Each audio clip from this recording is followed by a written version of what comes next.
Ay, Diyos ko. Monday ngayon. So, kailangan ko magsuot ng gila kasi syempre, pag Monday sa mga school natin, magsimba muna tayo, no? At kaya nakaputi tayo ngayon dahil ito ang gila ng aming school. So, tara, mga classmates, no? Papasok na tayo sa eskwelahan, baka malate tayo at hindi na tayo atin ng mas. So daanan ko muna dito yung aking best friend, yung aking kaklase kasi lagi siyang late. So, tuwing umaga dinadaanan ko kasi laging late, no? At kailangan mo ng daanan, minsan ginigising ko pa yan. Kasi tamad talaga pumasok sa school. Buti na nagkaroon siya ng best friend na matsuga na dadaan sa kanya at gigising sa kanya. No, kaya nandito tayo ngayon. Diyos ko mga kabay, umuuso pa siguro nagsaing pa yung aking kaklase, yung aking classmate, nagsaing pa siguro. Malate na naman kami nito, may mas pa naman kami.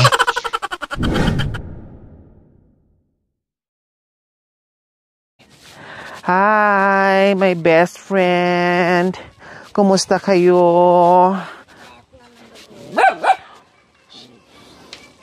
Hindi niyo pa ako kilala? Palagi ako nandito. Oh. Hello, my best friend. Kumusta kayo dyan? Anong sinasaing niyo po? Kamuti. Wow. Kumusta naman kayo dyan? Tara na, pasok na tayo sa school kasi tanghali na. Bakit di pa kayo nakabihis? Hindi ko pa nakabihis. Magtrabaho ko. Mana ba? Hindi na naman kayo papasok ngayon. Magtatrabaho na naman po kayo. Oo. Puro na lang kayo absent. Paano yan? Mahuhuli kayo. Ano ba yung pasukan ko? Mag-aaral tayo. Pupunta tayo sa school. Hindi ko na nakita yung sulat eh. Ano ba naman ano si ka kumari? Estudyante, nakalimutan nyo na ako yung best friend nyo noon na nag-aaral na laging kasama papunta sa school. O nakalimutan nyo na ako? Yung problema, hindi ko na makita ang manulat. Ang problema, dahil hindi nyo na makita yung sinusulat nyo. O kung ako na lang magsusulat, basta papasok lang kayo sa school. Pagod ako eh. Pagod kayo? Oo. Alam mo, nung hindi nagtrabaho yung mga matanda, wala rin pamalit. Sayang naman yung kurso mo kung hindi mo tatapusin yung kurso mo, kung hindi ka papasok, kung hindi nyo po ipagpatuloy yung pag-aaral nyo. Hindi ko na alam yung ara. Tignan mo. Ano nangyayari sa kamay nyo po? Trabaho? Oo. Alam niyo, classmate, nakalimutan ko na rin yung pangalan nyo. Ano nga yung pangalan nyo po? Apo Linda. Apo? Linda. Oh, Diyos ko. Kusyon, wala na akong asawa. Maghanap akong pagbibuhay ko. Saka, mag-trabaho. Bakit nasaan na po yung asawa nyo? Napatay na. Ilan po ang anak nyo? Tatlo. Ayan. So ngayon, mag-absent mo na kayo sa, hindi mo na kayo papasok? Monday, hindi kayo papasok? Hindi. Kailan kayo papasok? Sa bundok na lang papasok ako. Ay, Diyos ko. Sa bundok daw din si nanay papasok. Ay, ano po ba yan, nanay? Ano po ba yan? Yung ano nyo? Mag-istorya ka to? Opo, tama. Masasabi mo na merong biglang bumagsak na diwata sa harapan nyo. Hindi ko tatakot. Hindi ka natatakot kahit nakaputi ako? Oo, nakita ka te. Pero hindi ako tao. Multo ako, kaya nakaputi ako. Pero nakikita nyo ako. Nakita ka? Hawakan nyo ako kung mahawakan nyo ako. Ano, naramdaman nyo ba? Oo. Malamig ba? Malamig. Malamig. Kasi hindi ako magtatagal. Mamaya-maya mawawala na ako sa harapan mo. May iiwan na rin yung damit ko. Opo. Kasi babalik na ako doon. Aantayin ko lang yung kamuti maluto. Pag naluto na yan, pag nabigyan mo na ako, lilipad na naman ako ulit. Oh. Sasama kayo sa paglipad ko? Hindi. Bakit? Hindi ko sasama. Wala akong kasama. Kawawa naman ako mag-isa. Ay, kawawa yung anak ko, yung bungso ko. Ibabalik naman kita. Mamamasya lang kayo doon. Hindi, ay, hindi ko... Hindi ka kayo sasama po sa akin. Hindi ko sumama. Ay, nag-obra ko. Hindi pa kayo ready lumipad. Magtrabaho muna po kayo kasi may mga pinapakain. Oo, yung mga apo ko, akinin pa. Pakakainin nyo. Ilang taon na po ba kayo? Bakit ang lakas-lakas nyo pa rin? Oo, agyang marakal taon. Manibat gobyerno ng apo makabay ka na. Sino kasama nyo po sa bahay? Ay, Mga apo ko, anak ko. Kumusta naman nanay? Napakasipag mo pa rin kahit sa edad nyo, napakasipag nyo pa rin. Kumusta naman ang buhay-buhay nyo po dito? Walang maraming kakainin eh. Tignan mo. Yung kamuting nadala ko sa trabaho ko. Opo. Kinuha ko yung kamuti. Daramdaman ko na yan. Marami Gutom? ako. Oo. Umuwi kayo. Ha? Naramdaman nyo na nagutom kayo, umuwi kayo. Umuwi ko, magraga ko. So ayan po mga kabayan, no? Isa na naman si nanay sa nakita natin sa araw-araw ng ating paglalakbay. Galing sa bukid po mga kabayan, sa edad din nanay, nakita natin napakaliit, payat, no? Gumagawa pa rin ng diskarte, nagtatanim ng mga root crops para pag walang pambili, tulad nito, wala silang bigas, umuwi daw siya kasi nakaramdam ng gutom, may dala-dala siyang kamuting baging, kaya ito niluluto po niya. O, tingnan natin, wala nang apoy, apoyan muna natin. Para maluto. Mautula. Wala pa yan.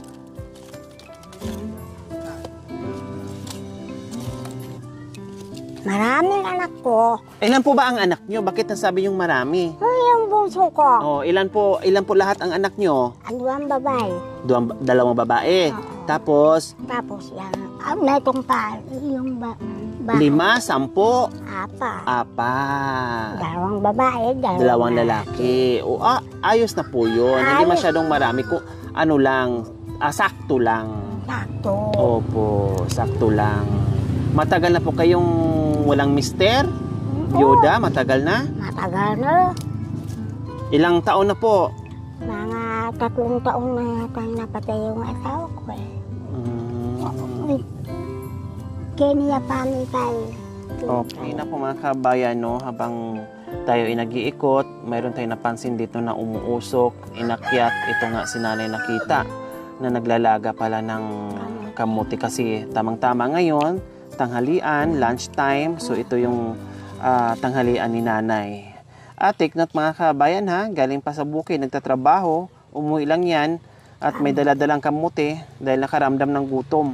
Ganon po dito yung ating mga kababayang Aitas. Ito po yung buhay nila, araw-araw, daily routine na ginagawa nila mga kabayan. Kaya Diyos ko, hindi ako magsasawa. Iabutin mo ako dito ng 1 taon pa balik-balik, no? Or pa ikot-ikot dito sa iba't ibang parte ng kabundukan dito sa mga katutubong Aitas na mga kapatid natin, ayos lang. Worth it naman, no? Yung pagod, yung hingal, yung hirap, yung ilang beses tayong madapa, no? Yung putik, lahat na. Kayang-kayang sagupain natin yan alang-alang sa mga katutubong Aitas dahil sa ating pagmamahal. Okay, so ayan, okay. Ano bang plano niyo po sa Pasko? Wala din eh. Bakit po wala? Wala. Kasi walang pera. Oo. Pag may pera, anong gagawin niyo? Ay, dari kang netong manok, manyabaw ka. Tinulang manok ang gusto niyo sa Pasko. Sa Pasko. O tinulang manok. O ano pa? Ano pa? Wala na. Yun lang po ang gusto niyo? Tinulang manok sa Pasko? Tinula sa Pasko. O tapos sa bagong taon, ano po ang bibilhin niyo? Wala. Mangarap ka man bidang alasay ka. Sayang yung pangarap eh. Oh. Wala kang pera eh. O halimbawa lang. O sige, mangarap pa. Halimbawa lang. Sabi kasi ni nanay, gusto niya, marami siyang naiisip. Mangarap siyang gustong ganitong kainin. Wala naman siyang pambili, kaya wag na lang. Sayang. Sayang lang. Kasi hanggang pangarap lang, hindi naman po matutupad. Wow. O ngayon, halimbawa kung matutupad, halimbawa lang, wag mo nang sabihin na sayang. Halimbawa lang, pag meron kang pambili, anong gusto mong kainin sa Pasko? Halimbawa lang. Maglutong tinulang manok. Maglutong tuyong manok. Maglutong abiyas. Anong abiyas? Na bigas. Bigas. Talagang yun lang ang malaking kahilingan nyo. Sige, para yung pangarap mo matuloy, hindi ka magkakasakit, meron kang... Salamat. Mayroon pa. Salamat. Meron pa. Magkano po yan? Marami, kunti? Marami? Magkano? Bilangin niyo po muna para alam ko po yung binigay ko. $500. Opo, 500. 1,000. 2,000. 3,000.